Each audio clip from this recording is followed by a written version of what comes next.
want to hear a story about how me and this bitch here fell out? It's kind of long, but it's full of suspense.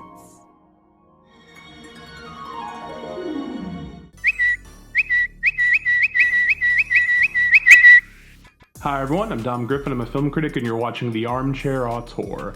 This is an ongoing video series I do where we talk about new movies, old movies, screenplay analysis, television reviews, that sort of thing. So if you like movies and you like movie adjacent popular culture and you like to see somebody pick those things apart, then you should consider subscribing.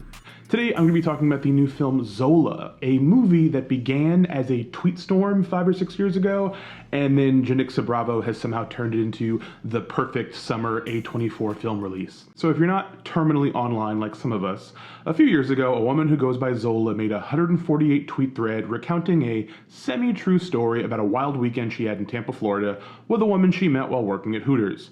Dubbed The Story, it grew like wildfire and was a hot topic for a minute before selling the film rights. We almost got a version of this film directed by James Franco, but thankfully we all dodged that awkward bullet. If you don't know the story Zola shared, it's about her bonding with a white girl named Jessica, agreeing to go on a hoe trip with her to strip in Florida, where they're accompanied by Jessica's loser boyfriend Jarrett and their roommate, a man called X.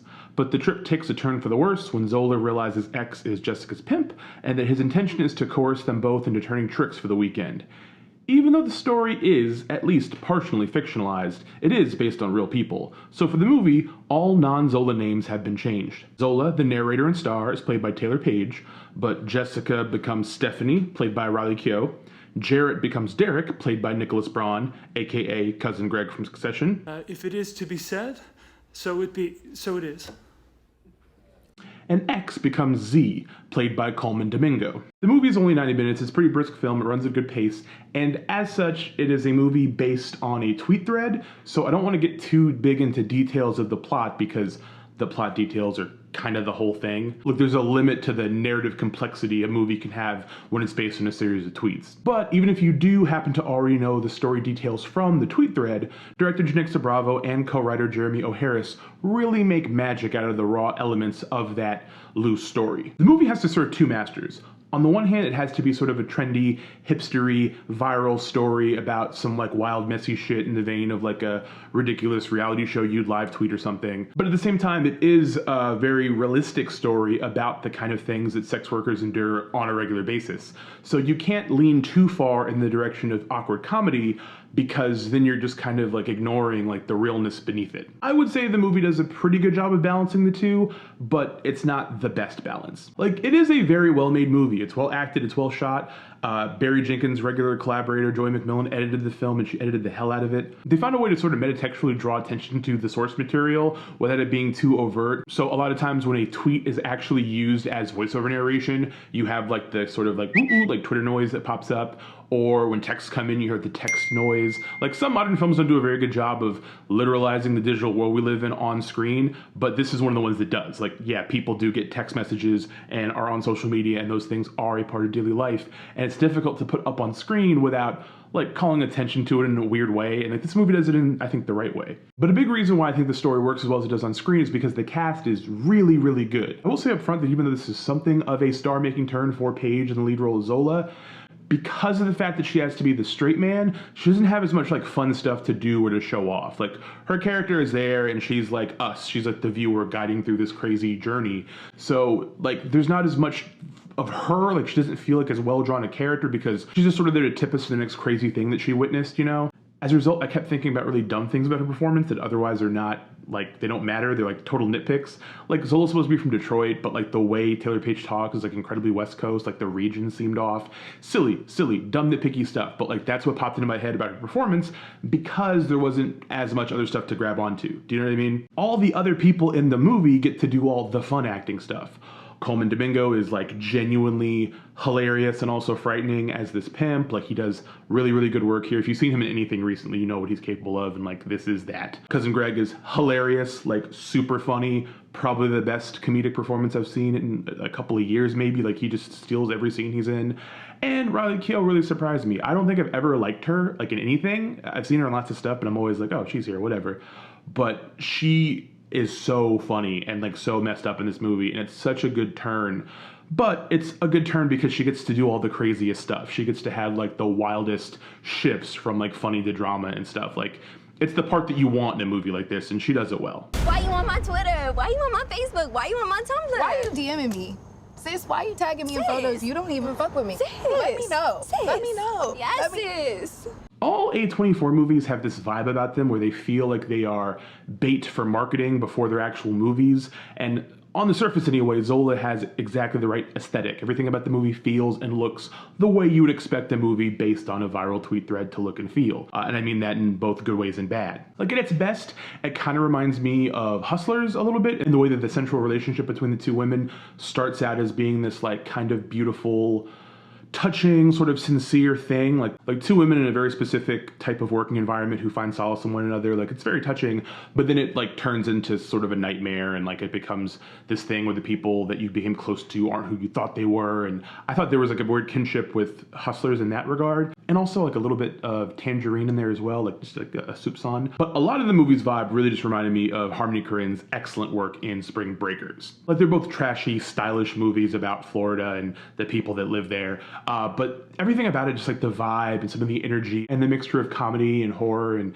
all these different disparate elements like kind of coming together. Like, it's weird. I don't mean to say this like Spring Breakers is so much better, even though like it is, but the whole time I did want to go back and rewatch Spring Breakers. Like, when it was over, I was like, I gotta rewatch Spring Breakers. It's been a minute since I've watched that movie. I watched like, I don't know, 15 times, but 16 is never too much, you know? Also, the biggest touchstone for why it made me think of Spring Breakers is the film's use of music. There's a fantastic score from Michael Levi, who composed the scores for Pablo Larraín's Jackie and Jonathan Glazer's Under the Skin, but the soundtrack songs are great too. There's a needle drop of Migos' Hannah Montana that feels more perfect and appropriate than any needle drop I've heard in a movie since the Britney Spears Every Time scene in Spring Breakers, or another great Spring Breakers drop, my personal favorite, Nicki Minaj's Moment for Life playing diegetically during the chicken joint heist.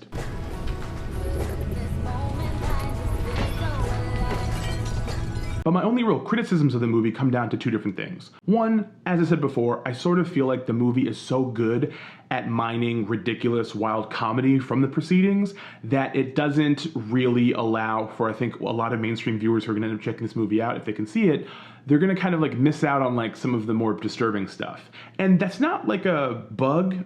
I think it's sort of a feature. I think that Janicza Bravo knew that she was telling a story that most people were only going to be concerned with the surface level messiness. So she doesn't put a lot of effort into distancing those comedy elements from the more fucked up tragic parts. They exist in perfect harmony in a way where you will be laughing at something and then you'll stop and be like, that's really fucked up. I don't think I should be laughing at that. And I don't know that it's going to actually have any sort of like profound impact on the viewer. Like, I think the average person's going to watch it and just be like, that was weird, that was funny, whatever. But I did have like an uneasiness after the movie. Like, the more I thought about it on the ride home and stuff, I was just kind of like, yeah, there was like parts that I thought were really funny, and then I thought about it for more than a second, and I was like, that's not funny. It's not funny at all. And, you know, it's like, I'm pretty sure it's on purpose. Like, I'm pretty sure the filmmakers were aware that the story they were telling would have that element to it, but there's another thing in the movie that I think people are going to be pretty pissed off about. Jason Mitchell, who you guys may remember as playing Eazy-E in Straight Outta Compton, and who was fired off of The Chi for allegations of sexual harassment, is in this movie, and he has a pretty significant part.